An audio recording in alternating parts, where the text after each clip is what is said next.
Nicolas Anelka a salué hier d'une quenelle justement ses 2 premiers buts de la saison. Il s'est justifié en disant que c'était une spéciale dédicace, je cite, à son ami humoriste. Et de son côté, le ministre de l'Intérieur, Manuel Valls, tente d'interdire sa tournée. Pour en parler, Nicolas Gardère est avec moi sur ce plateau. Bonjour. Bonjour. Merci d'être avec nous. Vous êtes avocat au barreau de Paris et docteur en droit public.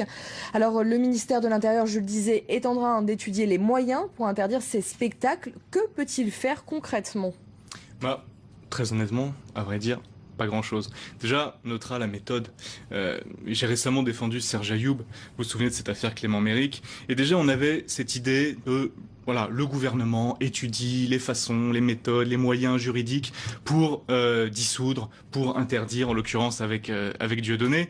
La vérité, c'est que s'il y avait des méthodes, des moyens juridiques existants, et des moyens réels, parce qu'il y a de bons juristes au ministère de l'Intérieur, eh bien, on agirait directement. On n'annoncerait pas comme ça qu'on va faire ci ou ça, qu'on va réfléchir, etc. Ça n'a pas vraiment de sens. L'idée, si vous voulez, c'est un peu comme, vous savez, un enfant qui serait bientôt attardé et qui essaierait de mettre un cube dans une forme circulaire.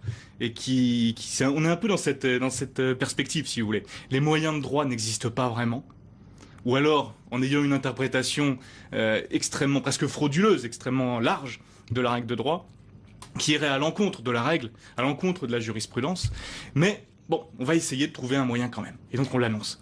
Voilà. Mais après, si vous voulez, pour répondre plus précisément à votre question, voilà, il y a cette histoire de trouble à l'ordre public. On voit bien la volonté de Manuel Valls de ne plus parler de spectacle d'un humoriste, mais de parler de réunion publique. Ce qui renvoie à un meeting politique et ce qui, eu égard à la loi de 1881 sur la liberté de réunion, peut éventuellement, si on voit une menace de trouble à l'ordre public, on peut éventuellement envisager, dans certains cas extrêmes, d'interdire cette manifestation, cette réunion publique. Mais Dieudonné, il a été condamné plusieurs fois déjà pour propos antisémites. Apparemment, il ne paye pas ses amendes. Les associations, elles, demandent à ce que des jours amendes lui soient infligés. Est-ce que c'est possible de faire ça ? Est-ce que déjà ça permettrait peut-être de limiter ? Après, vous avez vu cette histoire de jour amende.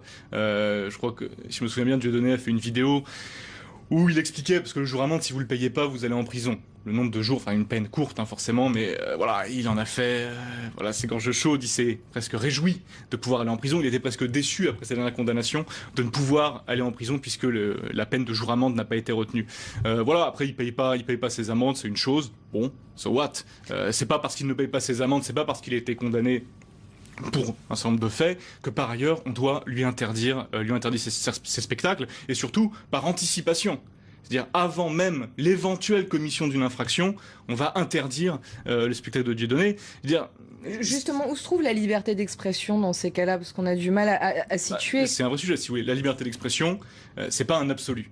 Ça n'est jamais un absolu. Ça l'est presque aux États-Unis, mais avec comme contrepartie un politiquement correct dans les médias qui est très fort. Mais en France, voilà, la liberté d'expression est limitée et contenue par l'État. Pour autant, encore faut-il que cette limite s'inscrive dans les lois qui sont prévues, notamment la loi de 1881 sur la liberté de la presse, qui crée les délits de presse, incitation à la haine, etc.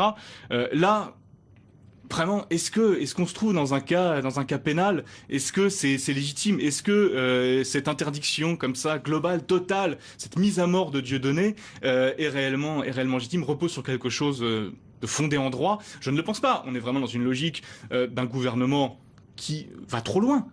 Enfin, je veux dire, moi qui suis de gauche, d'une gauche libérale, cette gauche autoritaire me choque, m'ennuie, je trouve, enfin, qu'est-ce que c'est que cette gauche ? Qu'est-ce que c'est que cette gauche ?